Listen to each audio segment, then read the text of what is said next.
It is awesome to be back once again to talk about pansy production. We've covered the seeding and germination, we've covered the transplant stages and how critical that is. And now we're back to finish up this crop. And the finishing stage of this crop is really all about identifying problems and solving those problems before they get too bad. It's about irrigation, it's about fertilization and sending that crop out the door to retail or to your landscape customers ready to go so that they look good on the retail shelf, they look uniform in the landscape, and that you're not getting those trays returned because they're all bumpy or just not looking good, because that's the last thing you want. That turns into shrink, which is something we all want to avoid. So we're back once again with Dr. Will Healy, Senior Technical Manager at Ball, to finish up this pansy crop. So Will, why don't you go ahead and share your screen and take us through the final stages of the best pansy crop you've ever produced? Sure. Because, the thing that I know about pansies is that they can be the most bipolar experience in the industry.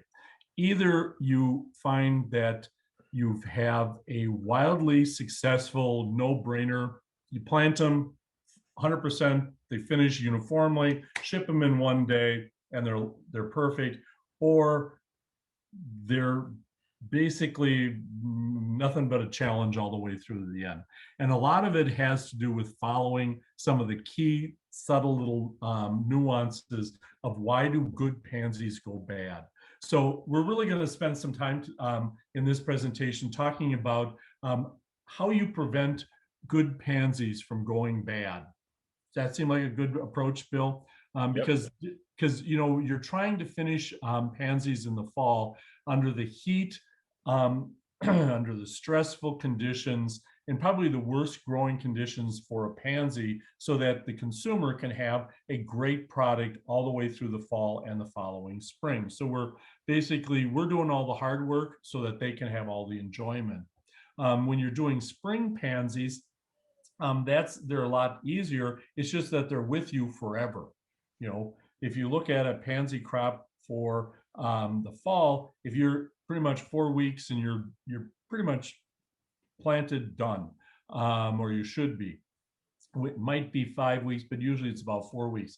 And conversely, in the spring, you probably are sitting on it for 2 months, just because it's cold, they're growing slowly, they're kind of hanging around. And so they have a lot of opportunity to die for other reasons. So let's take a look at what are some of the problems. And of course, no pansy presentation can be complete if you don't talk about the Pansy Mottle Syndrome, or as I refer to it as the Pansy Mottle Syndrome. And why is it a muddle? Is because what causes it? Why is it? This has been a problem that has plagued us pretty much for the last 35, 40 years. As pansies are been more extensively grown, it's more common. If you have no idea what I'm talking about, you're fortunate to have not joined that fraternity of growers who have experienced it. But it's one of those that all of a sudden you've got it and you can't figure out what's causing it. If you take a look at the pictures I've presented, it expresses itself in a number of different ways. Probably the most striking is this bright white leaf. It's almost like a variegated leaf. It's kind of pretty, except that it doesn't flower and it has an abnormal growing point. And oh, by the way, the flowers are really ratty looking. So even though the plant's kind of cool, it's not good. You can also end up with it being kind of a yellow and chlorosis, and it's all this distorted tissue, and of course the plants are unsaleable. That's probably the worst case scenario. The lesser case scenario is just that the growing point is abnormal, the leaves get twisted and turned, and basically you get a lot of different scenarios, usually tip abortion, where the growing point basically stops developing, is an indication of this problem. So you see it and then you think, well, okay, it's only in this variety, it must be the variety. No, then the next planting you do, it's in a different variety. or it could be in the same variety, and it could be in this planting, or it could be in that plant. It's just, it randomly shows up in most cases. Sometimes people can reproduce it consistently. It's been very difficult to figure out what causes it and what is the the exact reason for this. But we do know a number of different things about the Pansy Mottle Syndrome. The research that's been done shows that it's usually due to when you have high relative humidity in the summer and you have wet roots. So the soil's saturated and you have high relative humidity. So can you say, well, this is just boron deficiency? Well, feeding boron never fixes it and never prevents it. You still get it even though you fed a lot of boron. And so what we know that this is usually a rapid and sudden stress event. We've seen it where you could have very extremely low temperatures, you can have extremely high temperatures. Both extremes can trigger this event. And there's a trigger event that usually occurred 3 to 5 days before you actually see the symptoms. So it's very difficult to tie the event that triggered it with the symptoms that appear. Also, high relative humidity, excessive light. Of course, excessive light gives you high leaf temperatures. So there's a lot of different moving parts to this, but it's usually a stress event. So the simple answer that even Bill can come up with is don't stress out your plants, right, Bill? I mean, just leave them alone. Don't stress them out, and life will be good. Absolutely. Let them grow strong, stay on top of all of those different factors of plant growth, and hopefully it'll be smooth sailing and you won't have to deal with this, because that is ugly. Yeah, they're really ugly. It is the boogeyman of the pansy world. So we're going to talk about how to do it. And of course, as I said, it's varietal, it's seasonal planting, it can be environmental. The one thing we absolutely know, it's not disease. We have looked at this upside down, backwards, forward, and certain varieties or colors. It's actually colors are more prone to some of these problems. Red and roses seem to be more prone to it, and sometimes are the first indicator, but they all seem to show up at some point. So just be aware of it, and that and the reason why you need to do all of these things that we're going to talk about in a moment is to prevent the stress conditions that lead to Pansy Mottle Syndrome. So let's talk about this grower who actually did this. I mean, I was walking through a greenhouse one day, and lo and behold, there they have the perfect example of where you should and should not be. Because if you pull those plants out of those packs, you can see what they look like. And of course, what we can talk about is that this is a perfect example of the 5 levels of moisture. 5 being saturated. Notice in the picture the total lack of any roots, because of course we all know that fish grow in water and roots grow in air. And so if you're always saturated, well, they're never going to really grow much of a roots. As you start drying down to a level 3, you can start seeing roots. And where do you see the roots, Bill? You see them all the way to the bottom. Yep. And if you see, and if you start looking at level 2, and actually if you look at level 1 on the surface, that's 1 on the top, but it's probably a level 2 on the bottom of the pack, and that's why you always look at the bottom of the pack. If you notice that they almost look furry. And that's because they're fuzzy roots. And remember, pansy roots, viola roots are happy roots when they're fuzzy roots. And it's because they're searching for water. Because one of the things that we have to keep in mind is that soil does breathe. Because as you put water in, you force all the air out. And of course, air is critical for that root development. And as the water drains out, evaporates out, the air gets sucked back in. So that soil is breathing due to the fact that you're adding water, or the water is evaporating and disappearing. So how you get air into it is you keep the water out, so you don't force all the air out, or you basically dry that soil back so that you can draw more air back in. Because if we were to take a look at a bunch of soil particles, what I've got an example of here is you can see that at a saturated soil, the water is around all of the soil particles.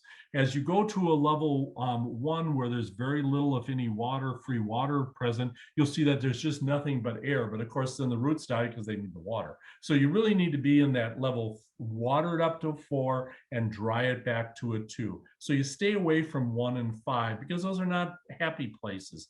4 to 2 is your happy place. Whether you're talking about plugs, which we talk a lot about, or you're talking about finished plants, pick up the pot, pull it out of the pot, look at the bottom. The bottom is the key to making sure that you've gotten the water out. Because if you don't have a perched water table, if you don't have shiny level 5 at the bottom, you're basically pulled air all the way back through. Now, I mentioned the concept of a perched water table. What is a perched water table? It is basically it's a technical definition of this is what the amount of where water is held against gravity in the container. So it's usually just right at the bottom.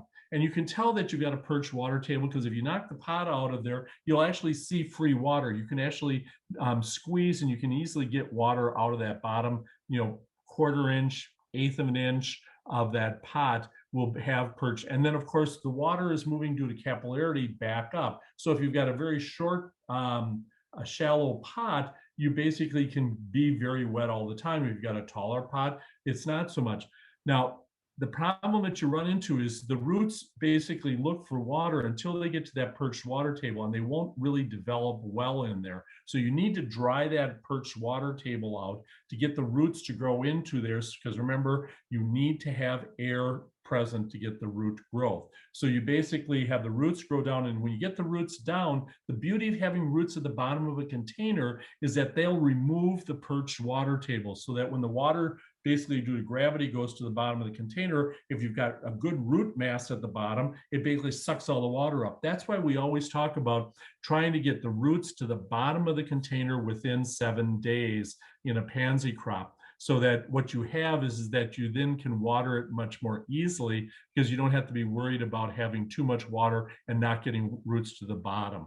So, and of course, the perched water table is the same size, the same height, regardless of the container that you're using. You can see an example of different size containers, whether you've got tall or you've got flat. Basically, it's always going to be that same depth, which is anywhere between an eighth to a quarter of an inch at the bottom of that container, just due to gravity, because it will not drain anymore. Putting more holes on the bottom doesn't make any difference.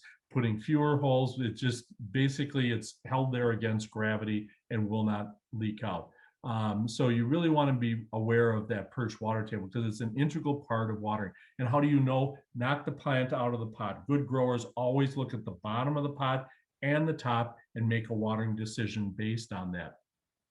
So let's change direction a little bit and talk about grow out. A lot of people have seen this where you get this really uneven growing and you basically can have as bad as death in the tray. So what causes these grow out problems? Where you basically end up with even packs where you've got 4 or 5 plants that are normal, blooming, lovely plants, best things you've ever grown. Right next to it are near-death experiences, and those near-death experiences, you unfortunately have to get someone out there to pull them out and put in good plants. Excess labor and who's got help. So anyway, so how do we eliminate this grow out issues? There's a lot of reasons for it, and you just need to go through the checklist to make sure you've got it. The number one reason is old soil. Soil should be just like your milk. It should have a date stamped on it that says use by. A lot of growers believe that dirt's good forever. I mean, God put it on the earth and it lasts forever. Well, peat moss does age, especially when you get in big bales and you set them outside. What happens is that the charge can be gone. You've got a nutrient charge, you've got a limestone charge for pH control. What's been added there is the good stuff basically is either leached out or it's just basically consumed by the microbes that are in the soil, so that there's no nutrient charge of micronutrients and phosphorus and macronutrients, and then also limestone. But of course, Bill, people always go and test their soil before they use it, don't they? Yeah, every time. Every time.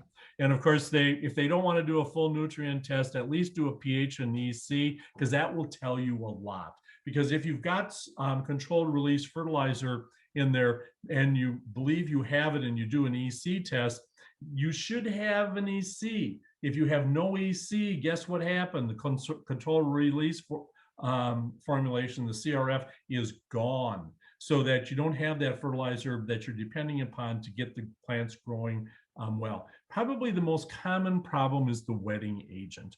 The wetting agent doesn't last forever. Especially if you've gotten your soil and it's sitting there for a year or so, you basically that wetting agent can be long gone, so that you end up with uneven wetting. And of course, we've talked about pansies being water management is very critical, and you want to have uniformity. So if you've got wet spots and dry spots, and some spots are just really wet and some spots are really dry, well, of course, that's going to give you a lot of trouble trying to get uniform moisture, which of course is going to give you a difference in growth of the plants. So a lot of this grow out issues can be traced directly back to the soil that you're using. Now, of course, I'm assuming that you've handled your plugs correctly from the time you've received them till you've transplanted them. And of course, we do have that other webinar that we talk about some of the do's and the don'ts to be successful with it. So I'm assuming you've done all those things, but you still have grow out problems. Make sure that that soil mix is adequately moist at the time of planting, because if you don't have the right wetting agent, it's not going to wet. And basically, how do you know that your wetting agent is there? Is you can do a jar test. It's a very complicated test. You take a clear glass, that you probably use for water, and you fill it up and you sprinkle the soil on the top. And if the soil sinks, the wetting agent's okay. If the soil floats like a boat, it's not. So you want that soil, and as long as it's starting to percolate down, that means the wetting agent's still good. But if it's all floating like a boat and that's still clear, no clouds, no nothing floating in there, that means that your wetting agent's probably gone and that it's not going to wet uniformly. If it doesn't wet uniformly, the plugs are going to dry out and not going to root out uniformly, and this whole syndrome of grow out is going to begin. It occurs to me that, the issue that we're facing right now with shortages of raw materials, a lot of growers are ordering soil early, and they might actually order a couple years worth at a time, just to avoid any issues in the delivery of that product. And so this is probably something really critical to pay attention to right now. Yeah. And then also when you start going to wood fibers or additional different mixes that you're not used to, making sure that you've got a sufficient wetting agent in there so it does wet all the way through and you can keep it wet. So that you really have to make sure that you've got plenty of moisture at the correct weights so that the plants will root out uniformly. So do the simple tests, right? I mean, do these simple tests, whether it's pH, EC, or just the glass jar test for the wetting agent. Do that. Take the few extra minutes, do that, and you're going to be, ahead of the game and probably avoid some issues. Because if you know before you plant, there's a lot of things I can suggest you do. Once it's in the ground, it's like really hard to fix stuff. Unless you're a fix-it man, that you're a fireman, you like to fix stuff, that's fine. We can tell you how to do that, but it's better to fix it ahead of time. Your fertilization program is also very important to make sure that you fed that plug uniformly so that it pops out. A lot of times what happens is in the scenario that the picture that you can see, what happens is the controlled release, the CRF, basically isn't releasing fast enough. And so some of the plugs just basically disappeared because they ran out of juice and were held too long and they just died. So making sure that you've got a fertilization program that matches the plant need. Also, make sure that you don't have a thalaviopsis. Look at those plugs that are transplanted. Make sure that they've got nice, white, healthy, fuzzy roots. Fuzzy roots are happy roots. Black roots, well, those might not be as happy and might have either Pythium, thalaviopsis, or some other root diseases. So take a look and make sure you're not planting a disease in that soil, because they will die. Let's talk a little bit about your fertilization program, especially when you're looking at what you're doing in the spring versus what you're doing in the fall. In the spring, you've got lots of time, so you can get lots of time to get that fertilizer in. Whereas in the fall, you really don't have much time. As we mentioned earlier, you planted, and 3, 4, 5 weeks later, you're basically shipping it out the door. So you really don't have a lot of fertilization opportunities that you can put in. Remember, you've got a much faster growth rate in the fall than you do in the spring. So therefore, there's a much higher need for initial feed so that you don't starve the plants and restrict growth. Because remember, in a pansy plant, they have a tendency to go straight up unless you feed them adequately, then they will branch out. So if you want a nice, well-branched plant, you got to get the feed in early. You got to feed before they need it. Otherwise, they're just not going to send the branches out, and you're going to end up with stick in a pot. So let's make sure that because of the speed of the growth, that you need to make sure that you get more nitrogen on early.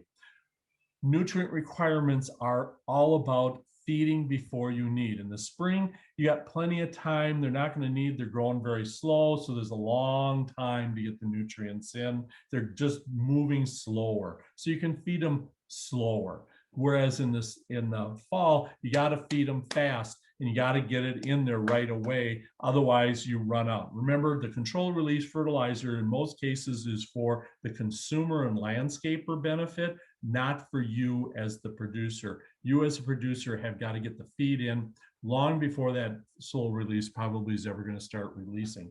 Remember that every crop, regardless of what you're growing, petunias, pansies, marigolds, geraniums, whatever, have a minimum amount of nitrogen that is required to reach a saleable size. If you're growing corn, you put so many tons of nitrogen per acre to get X yield. If you put in more, you get a higher yield. You put in less, you get less of a yield. So there is this optimum amount of nitrogen that you need to apply. And the rate, how many parts per million you apply each time, and how often you apply it, you multiply those together, and that tells you the total amount of nitrogen that's over the life of the crop. So if you add 100 parts per million every time you water, and you water 5 times during the life of that crop. Now, Bill, we're both challenged your math. 500. 5 times 100 is 500. And that's what we have to start thinking about is, are we getting enough nitrogen? Because if we need 1,000 and we only put 500 on, what is the plant going to be? Deficient. Small. Right. It's going to be little. It's going to be a runt. If you go and if it needs 1,000 and you put 2,000 on, what is it going to be? Huge. And it's going to be a growth regulator nightmare. So this is where you have to kind of dial in your mind as the grower, how much do I need to feed this and when should I put it on? So I've got a nice little graph where we've got a couple different scenarios. The blue one is every watering you put on 75 parts per million. 7 days a week, you put it on 7 times because you watered them and they're drying and they're watering. So every 24 hours, you're putting it on. Okay. And as you can see, if we say that you need 1,000 parts per million or 1,000 parts per million nitrogen total over the life of the crop to get a saleable size without excess of growth regulator, basically after 2 weeks, you pretty much have got all the nitrogen that you need. You got 1,000 parts per million after 2 weeks of applying 75 parts per million every day. Now, if on the other hand, you're only doing it every other watering, which means you're only putting on about 3 waterings per week, you never get to 1,000. Eventually, after 4 weeks, you will, but it's real, it takes twice as long because you're only applying it half as much. Does that make sense? Yeah. So you really have to sit down and look at your crop and saying, am I sizing up fast enough? Am I sizing up too fast? How much should I apply? Because just like children, we've all hopefully you've had some children. They, they go to bed and they're, so tall, and they come down the stairs the next morning and wonder, who is that child? They look like they've grown 3 inches. Well, that's the whole idea, that you need to have fed them earlier so that then they suddenly will grow. And our plants do the same thing. So make sure that you're getting that early feed on of 75 to 100 parts per million, depending upon your growing conditions, so that in those first 2 weeks, you've loaded the plant. It's the concept of loading the plant with nitrogen on the front end, so that the controlled release fertilizers are basically available for the consumer, but you as the grower are front loading. Remember that also with higher temperature, the drying rate changes. So that if you need to be down to a level 2 and you basically take it up to a level 4, that, or if you take it up to a level 5, it's the difference is how much water, how many grams of water that you put in there, and how fast are you losing that water. It's a math problem, which of course all horticulturists are a little challenged with math, but basically it tells you that, if you put on an extra 800 grams of water, it's just going to take longer to lose that water than if you only put on 600 grams. So really start thinking through how much water am I applying? Am I getting just a drip out of the bottom, or am I basically running water out of the bottom? And then how long is it taking to dry out? So early, when there's not much growth, you probably want to put on a little bit less water to get those roots to the bottom. Once those roots are at the bottom, you can put on more water because you got more plant on top if you're feeding it, so that you really start thinking through, how much water am I applying? You just don't set the timer up for, well, it's 8 o'clock in the morning and we're going to run it for 45 minutes. Regardless of whether that crop was just laid down or it was ready to ship. You got to be a little smarter about how we water, how much water we apply, so that we're trying to dry it down every day, so we can dry it down so we can water it again with fertilizer, because you want to add fertilizer every time you water. What about plant growth regulators? Remember, we talked a little bit in some of the earlier sessions on how you can tell that your plant growth regulators run out. It's because the petioles go straight up and you've got those giant ears. Anytime you start seeing that and the plants aren't flat is happy, straight up is bad. That means that they're starting to stretch. Remember, it's all about how long that soil stays saturated. Think about a plant. What a plant is it's nothing but a bunch of water balloons. So if you don't add very much water to those water balloons and you stack them on top of each other, they're not very tall. Whereas if you pour a lot of water into them, they get very tall, and so they just get twice or 3 times as big. So, water control is an important part of your plant growth regulator. That's why early on, we're not talking about saturating that soil, because when you saturate the soil, the roots sit in water too long and they take up water happily. And if they take up water, what are they going to do? They're going to bloat like me. But so you really want to control that water so it's thin like Bill. So you really want to be watching that water management. Also keep in mind that the plant growth regulators, especially during the summer period when it's hot, are really consumed. Think about it as the growth regulators run out, that you basically don't end up with enough water. They run out over time. So you put it on depending upon how strong the growth regulator is. Remember that B9, it's no longer effective once these are induced. So by the time you transplant your pansies or violas, they are induced most likely. They've got flowers set. You can't see them, but they're there. And so B9 no longer is effective no matter what the rate is. And that's just a feature of B9. So we really don't use B9 by itself any longer. It's just not worth it. We're usually using, at this time, we can use bonsai and sumagic, but you really have to watch what you're doing so that the plants will grow. You want to make sure that you're not putting it on too early. You want to be thinking about it at once it hits about 90% of allowable size. So you're basically sized up and you're coming up and you're about 90% of where you need to be. That's when you start thinking about bonsai to kind of slow and tone it all down. Most critical, active ingredient per container, so that someone who's applying it by hand that walks slowly is putting a lot per container. If you've got say 5 parts per million in the barrel, and they're walking really kind of slowly because they haven't got to go anywhere, they're putting on a fairly high dosage of active ingredient per plant versus the Speedy Gonzalez, who basically does an acre in 10 minutes.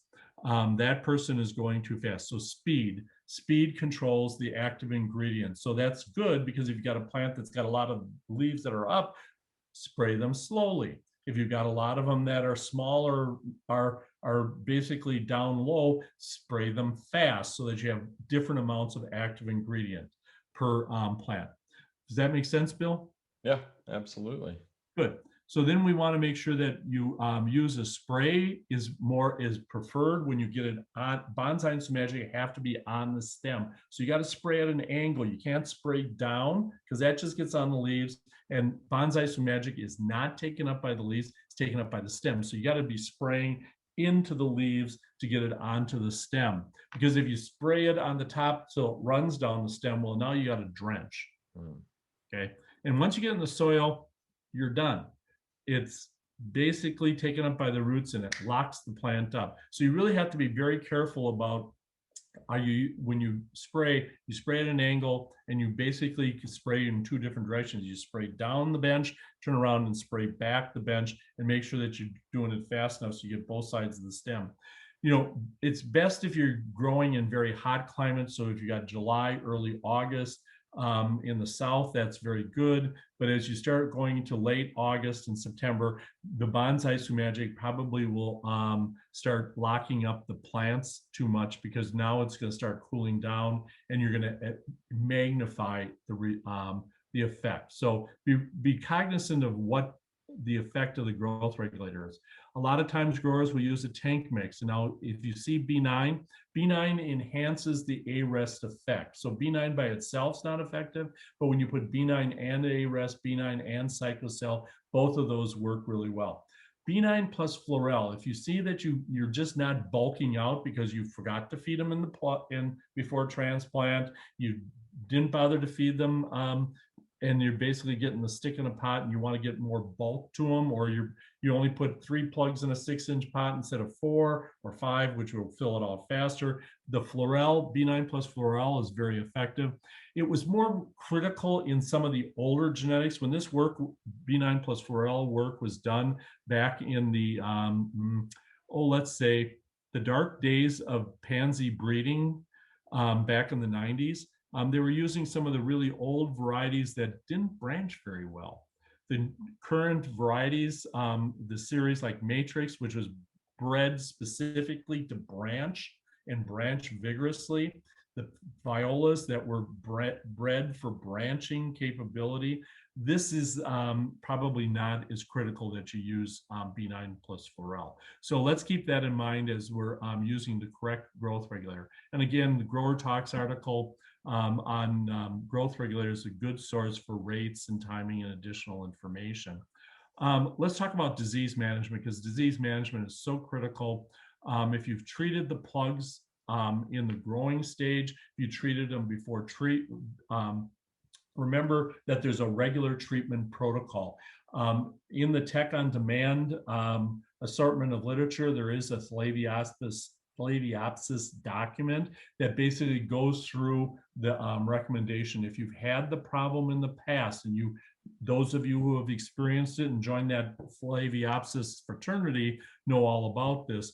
But if you think you've got Phalaenopsis, it's very easy to correctly diagnose in a good lab, and they can look at it and they can see you can see these black spots on the roots are very indicative of the problem. So check it out, and remember, there is no curative, none, nada. It's a preventative, so you've got to be out there treating ahead of time.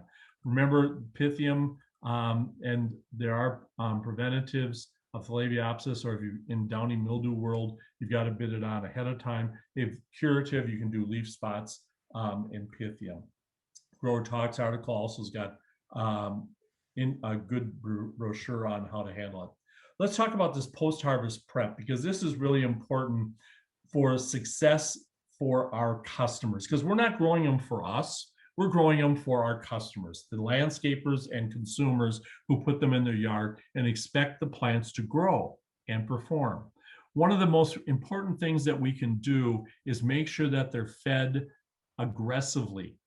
And aggressively, if you've been putting on 50, 75 parts per million in plug production or in your regular production, when it comes time to start shipping them right at the end, putting on 200 parts per million, again with an ammonia-based fertilizer like 20-20-20, or which would probably be better because it's predominantly urea and ammonia. So it doesn't get leached out, because the biggest problem we run into is in the garden center, they are either rained on and all the fertilizer is leached out, or by chance they get watered aggressively because they have no clue on how to water them. So then all the fertilizer gets leached out. So that basically you end up with a plant that's very hungry. It goes to the consumer or the landscape bed, which has zero fertilizer in it. And the performance of that plant is mediocre. And then the consumer gives up. And that's one of our biggest challenges in this industry, is people who are just giving up because they feel like they're a failure. We need to help them be successful. So making sure that you've got adequate fertilizer in the plant, in that soil when they basically plant it. Make sure that they're watered thoroughly, so that you've got a solid root ball of feed that goes out there. Make sure that they've got the right fungicides on them, depending upon your local disease pressure. You may want to put a plant growth regulator on them, just kind of tone them down, but you don't want to go and shellac them so they never grow. Basically, a week after you ship them, they should start changing size, so they should start growing. That's kind of the rule of thumb. So if they're sitting around, they should grow up. If you're shipping any distance, one of the most important thing is to get the heat out of the soil, because if you ship hot pots, so those pots are starting to run 80, 90 degrees because they've been sitting out in the sun. Those plants are going to, of course, pump water like mad. They're going to get soft. You're going to end up with disease problems, especially if they're packed in a rack. So make sure that you're getting them picked either early morning, so that you can get them out of the fields early in the morning. And you put them in a shaded location so that you can keep the field heat out of the plants.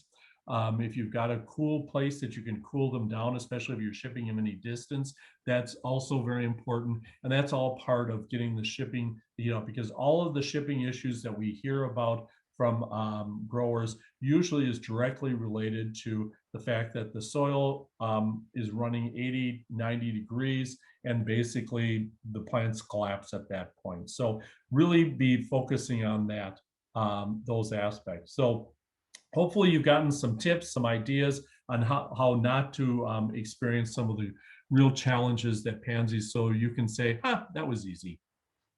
Absolutely, absolutely. And it's funny, go back to your referencing the grower you worked with who was having problems year after year, and you made some tweaks in the production, got things started stronger, probably helped a little bit with how this grower was sending them out the door. And he said, wow, that was actually really easy. So, like always, it comes down to knowing what you need to do, executing on track, and not getting behind. So, you gave us so much great information, tips to help all growers produce their best pansy crop ever, whether that's spring or fall production.